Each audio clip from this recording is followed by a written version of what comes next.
We're finishing off the Necromunda tiles this week, looking at some casting, so I'll see you after this.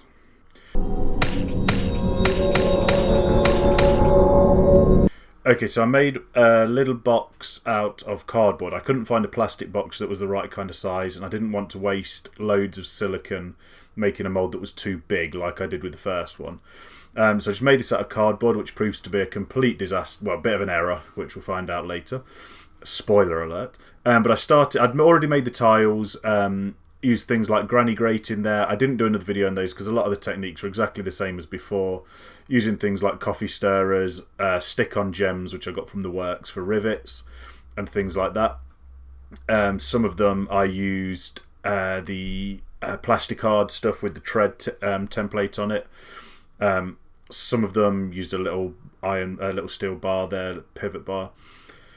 Loads of things, like whatever I could find really to kind of make it. I also made a lot of plain flat ones because I think when I want to make a board out of this, I want most of them to be plain, some of them to be detailed.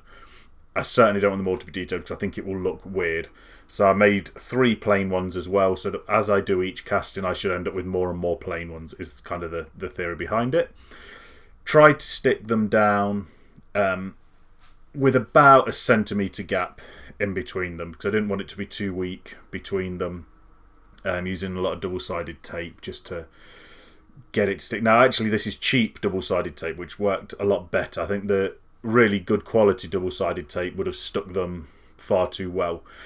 This is just cheap, so it holds them in place, but it's not particularly tacky, so it doesn't, stick brilliantly. But it holds them just enough that they don't float in the silicone, which is obviously the big issue. You want it to kind of sit to the back. This is 2-part silicone mould making set. It's 1-to-1 by weight or volume, so I just kind of went by weight. In the end, I tried kind of measuring it out accurately. I had worked out the volume of the space that I needed, but it ended up basically that I needed every drop of it to get it to fill anyway, so I didn't need to weigh it out in the end. I could have just poured both containers into the thing, but weighed it out to start with, mixed it up, gave it a really good mix. It guarantees that it is bubbleless, so that was interesting. See, I wasn't careful with the mix, and I didn't try and mix it slowly to keep any air out of it. Just gave it a really good mix. Annoyingly, there were a few bits right at the end when I demold it later that still seemed a little bit kind of liquid, a bit tacky. They didn't affect the mold at all, they were on the edge, but I just wonder if there are a few bits that I didn't quite mix properly. So I think what I will do next time is get an attachment for my drill that'll mix it better. I tried pouring it the same as I do resin over a lollipop stick just to try and degas it a little bit as it pours. I poured it on this table, then quite quickly realised that it wasn't level.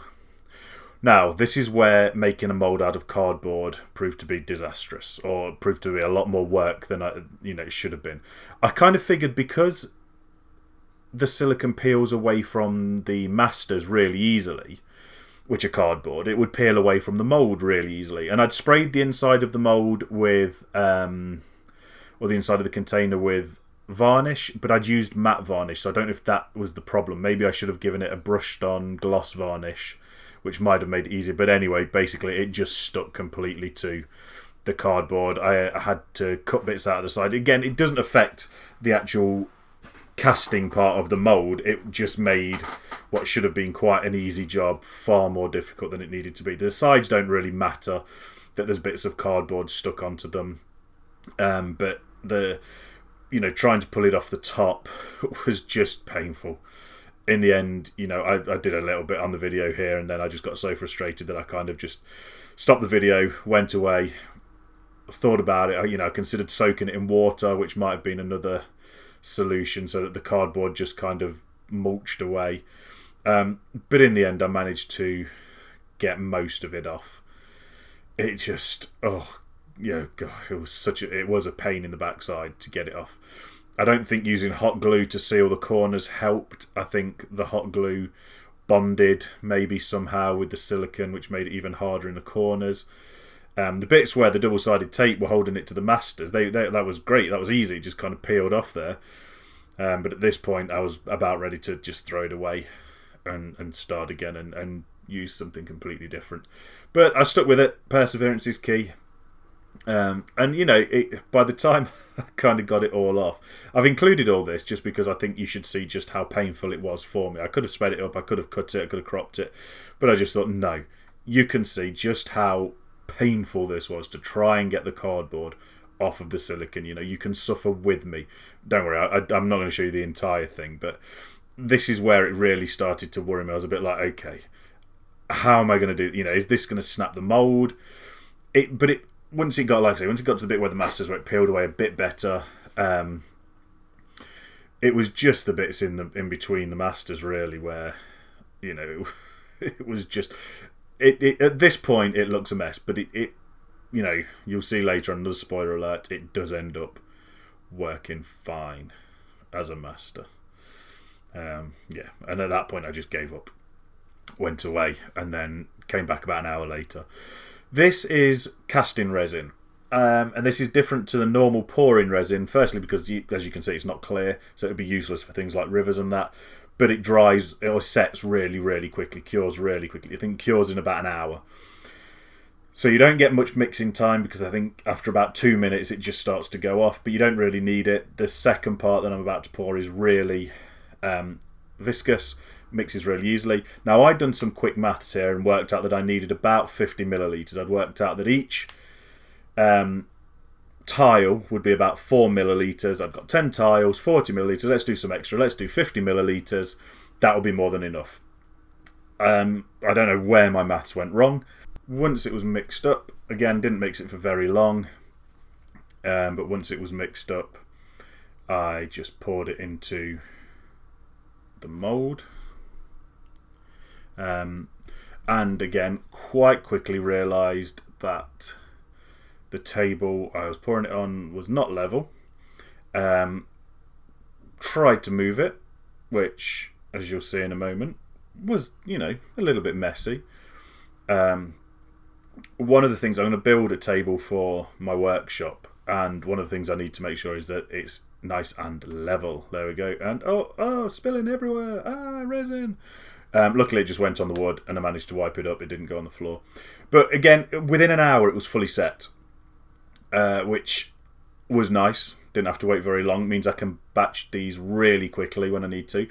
And I was really, really impressed with the quality. There were a few bits there where I hadn't quite poured enough into the mould, but once it's painted you don't notice. And they're rock solid. These will stick down so easily onto like, you know, the white polystyrene or something like that to make a really cool cyberpunk futuristic Necromunda style board. And the detail is amazing that it captured. I was really, really impressed. You can even see the grain slightly on the coffee stirrers that I'd used. So, and that actually works quite well with the metal. I was worried that when it, you know, would end up looking like wood, but it doesn't. I gave them a really quick base coat of black primer, stuck some masking tape on those three and gave them another base coat of yellow primer just to give them the hazard stripes to see how that worked. What I wanted to do here was just see how they painted. I'm not doing a brilliant paint job on them. These probably won't end up on the board, this particular batch. I just wanted to see how they took paint, how they chipped and things like that. You know, were they tough? Would the primer stick to them? Things like that. Give them a bit of a military green kind of colour here, just using a really thick dry brush, a really heavy dry brush. Because yeah, I just wanted to see, does it take well? Actually, I did find a little bit of paint brushed off the ring in the middle there, which, you know, I may need to prime it or sand it before I prime it. I don't know. I'm not going to be using a huge amount of those on the board. Gave them another brushing of silver just to kind of pick out some of the edges. This was a lighter dry brush just to give it much more of a kind of worn look, as though the paint had been worn off in certain areas. Did that on all of them. Went over with just some Games Workshop lead belcher. You can use any silver paint really. It is just a case of picking out the edges, trying to give them a little bit of a worn kind of run marks in the middle. You know, people would walk more often than not. But there's no right or wrong way to do this really. Just kind of go crazy with it and let your brush just pick out little bits that it needs. You know, you can't really go wrong.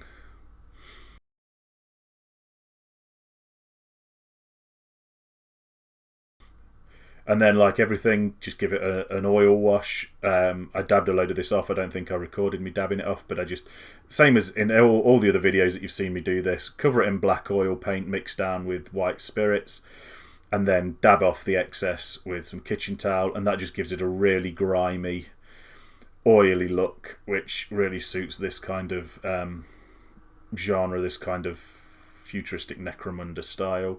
And then my new favourite tool for this kind of thing is Dirty Down Rust. Normally I would heat it up with a heat gun. The room was really warm at this point, so I didn't bother. I just dabbed it on.